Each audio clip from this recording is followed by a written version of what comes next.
गजाननं भूतगणादिसेवितं कवित्तजम्बुफलचारुभक्षणम् उमासुतं शोकविनाशकारकं नमामि विघ्नेश्वरपादपङ्कजं।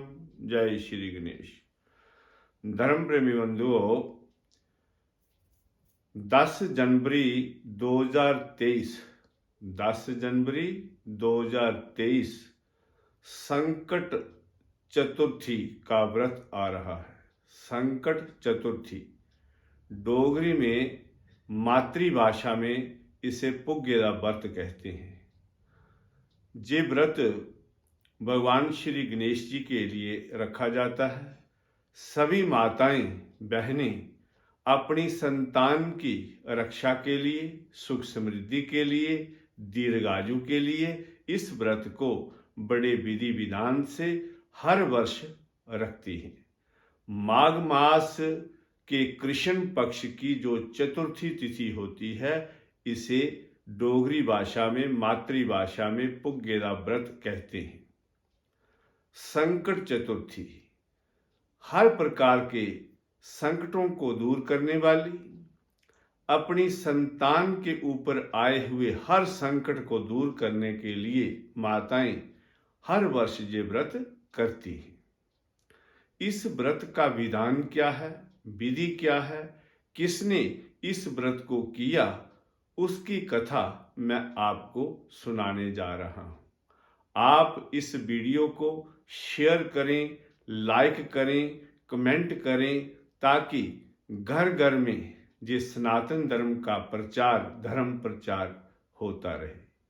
जय श्री राम, जय श्री गणेश। धर्म प्रेमी बंधुओं, जब भी ये व्रत आता है उस दिन माताएं सुबह सूर्य उदय से पहले स्नान आदि करके गणेश भगवान की पूजा करके संकल्प करती हैं कि हे भगवान श्री गणेश, आप इस व्रत को पूरा करने में, रखने में मुझे सहायता कीजिए। मैं क्रियाहीन हूँ, भक्तिहीन हूँ, शक्तिहीन हूँ, सब कुछ आपकी कृपा से ही प्राप्त होगा।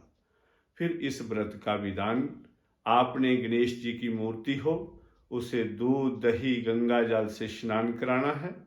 फिर उसे साफ वस्त्र, शुद्ध वस्त्र लगाने हैं, उसे चंदन का तिलक लगाना है और दुर्वा उनके आगे अर्पित करनी है, लाल मौली अर्पित करनी है, गुड़ और तिल का भोग लगाना है। फिर उनके आगे पूजा करनी है। किसकी पूजा करनी है? गणेश भगवान के अनेकों नाम हैं, लेकिन संकट चतुर्थी के दिन श्री गणेश की पूजा बालचंद्र रूप में की जाती है। और जब क्या करना है आपने? ओम बालचंद्राय नमः, ओम बालचंद्राय नमः, इस महामंत्र का जाप करना है।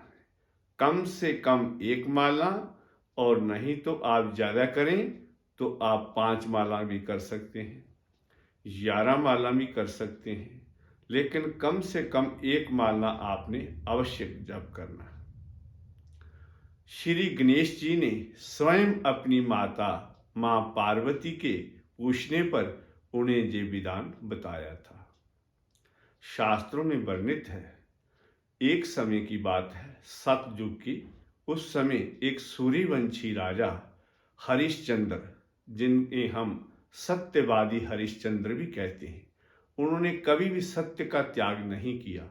सत्य ही धर्म है, उसके अनुसार वो अपना आचरण करते थे। आहार विहार में, संसार में, वह इस धर्म का पालन करते हुए ही अपना राज्य करते थे। उनके राज्य में हर जगह सुख समृद्धि थी, सुख शांति थी। उनके राज्य में एक ब्राह्मण रहते थे, उनका नाम था ऋषि शर्मा। उनकी धर्मपत्नी बड़ी गणेश भगवान की पूजा पाठ करने वाली थी। हर मास की चतुर्थी तिथि को श्री गणेश जी का व्रत करती थी, पूजा करती थी। उनके एक पुत्र का जन्म हुआ। बच्चा अभी छोटा था तो उस ब्राह्मण का देहांत हो गया, उसका स्वर्गवास हो गया। अब ब्राह्मणी लोगों के घरों में भिक्षा मांगती, किसी के कोई कार्य कर देती, उनसे कोई पैसे, उनसे कोई आटा चावल उसे मिलता तो उससे अपना और बच्चे का पालन पोषण करती थी। एक समय गणेश चतुर्थी का, संकट चतुर्थी का एक व्रत आ गया। उसने विधि विधान से व्रत रखा। एक छोटी सी उसने मिट्टी और गोबर की मूर्ति बनाई थी भगवान श्री गणेश जी की और उसकी पूजा करती। उस दिन सफेद तिल और गुड़ इनसे 10 लड्डू बनाते। 5 लड्डू गणेश भगवान जी को अर्पित किए। 5 लड्डुओं का संकल्प करके किसी ब्राह्मण को दान करना चाहिए, संकल्प करना चाहिए। ऐसा करने से गणेश जी खुश होते हैं। उसने ये व्रत करने का विधान किया। उसका छोटा बच्चा खेल रहा था। उसने जब गणेश जी की मूर्ति देखी तो उसे एक पीला धागा बांधकर अपने गले में बांध लिया और खेलने लगा बाहर। उसी शहर में एक कुम्हार रहता था। वो अपने बर्तन जब भी आवा में लगाता, अग्नि जलाता तो उसके बर्तन नहीं पकते थे। वह एक तांत्रिक के पास चला गया और तांत्रिक ने उसे कहा कि तुम किसी के बच्चे की वहां पर बलि दे दो, तब तुम्हारे आवे में बर्तन पकेंगे। धर्म प्रेमी बंधुओं, मैं बार बार कहता हूं, जो कोई किसी की हत्या करके, जीव की हत्या करके, किसी बच्चे को मार करके अपना सुख चाहते हैं, उनका कभी भला नहीं हो सकता। कोई भी देवी देवता किसी की बलि नहीं लेता। जैसे लोगों ने आज खाने पीने के ढंग बना रखे हैं, अंधविश्वास में फंसे हुए हैं, किसी की बलि देकर, कोई बकरे को काटा, किसी मुर्गे को काटा, कोई अनेक प्रकार की बलियां देकर अपनी सुख समृद्धि के कार्य करते हैं, लेकिन उन्हें जो सुख नहीं मिलता उनका नुकसान होता है। इसलिए किसी की हत्या करके कभी कोई सुखी नहीं रह सकता। इन जो तांत्रिक लोग होते हैं, चोर ठग, जो शराब पीते हैं, मदिरा पीते हैं, मांस खाते हैं और यही कार्य लोगों को बताते हैं, ऐसा आप करो आपको सुख मिलेगा। आप लोगों ने इनकी बातों में नहीं आना है और कभी भी पाप कर्म नहीं करना है। पाप करने से आपको बुरा फल ही मिलेगा। अब उस तांत्रिक ने बता दिया और कुम्हार ने क्या किया, ढूंढने लगा कोई बच्चा मिल जाए। अचानक वो ब्राह्मणी का बच्चा उसे मिला। उसने सोचा इसको पकड़ कर ले जाता हूं, अगर कोई पूछेगा भी तो ब्राह्मणी मेरा क्या बिगाड़ लेगी, वो विधवा है, गरीब है, निर्धन है, मेरा क्या बिगाड़ लेगी। उस बच्चे को वह ले गया और आवे में उसको बंद कर दिया और आग लगा दी और फिर अपने घर चला गया। लेकिन कहते हैं पाप जो है मनुष्य को सोने नहीं देता, पाप कभी नहीं छुपता, एक ना एक दिन बाहर जरूर आ जाता है। रात को उसे नींद नहीं आ रही थी कि मैंने ये काम किया है, पता नहीं क्या बनेगा। उधर ब्राह्मणी जब शाम हो गई अपने बच्चे को ढूंढने लगी, बच्चा नहीं मिल रहा था, रोने लगी, चिल्लाने लगी, घर घर ढूंढने लगी, सभी से पूछती मेरा बच्चा किसी ने देखा है, लेकिन किसी को कोई पता नहीं था। आखिरकार रोती चिल्लाती अपने घर आकर भगवान से प्रार्थना करने लगी कि हे भगवान, हे गौरी नंदन, हे वक्रतुंड, हे महाकाय, आप सभी के संकटों को दूर करते हैं। मैंने आज आपका व्रत किया है अपने बच्चे की रक्षा के लिए, तो मेरा बच्चा जहां भी हो आप उसकी रक्षा कीजिए। भगवान मेरे बच्चे की दीर्घायु कीजिए। अब कुम्हार अग्नि जलाकर चला गया था। सुबह जब आया तो उसने उस आवे का मुंह खोला। जब मुंह खोला तो क्या देखता है, आवे के अंदर पानी भरा हुआ है और बच्चा गणेश भगवान की मूर्ति को हाथ में लेकर खेल रहा है, हंस रहा है। अब कुम्हार डर गया कि ये क्या हो गया, पाप छुपता नहीं है, इसलिए वह राजा के पास चला गया और महाराज हरिश्चंद्र से कहने लगा मेरे से ये अपराध हो गया था, लेकिन पता नहीं क्या चमत्कार है, बच्चा बिल्कुल सही है और आवा पानी से भर गया है। राजा को भी यकीन नहीं हुआ, विश्वास नहीं हुआ। राजा खुद आता है और देखता है और बच्चा उसमें खेल रहा है। इतने में ब्राह्मणी भी रोती चिल्लाती आ गई। राजा ने कहा, हे ब्राह्मण देव, आपका ये बच्चा अच्छा है, दीर्घायु है।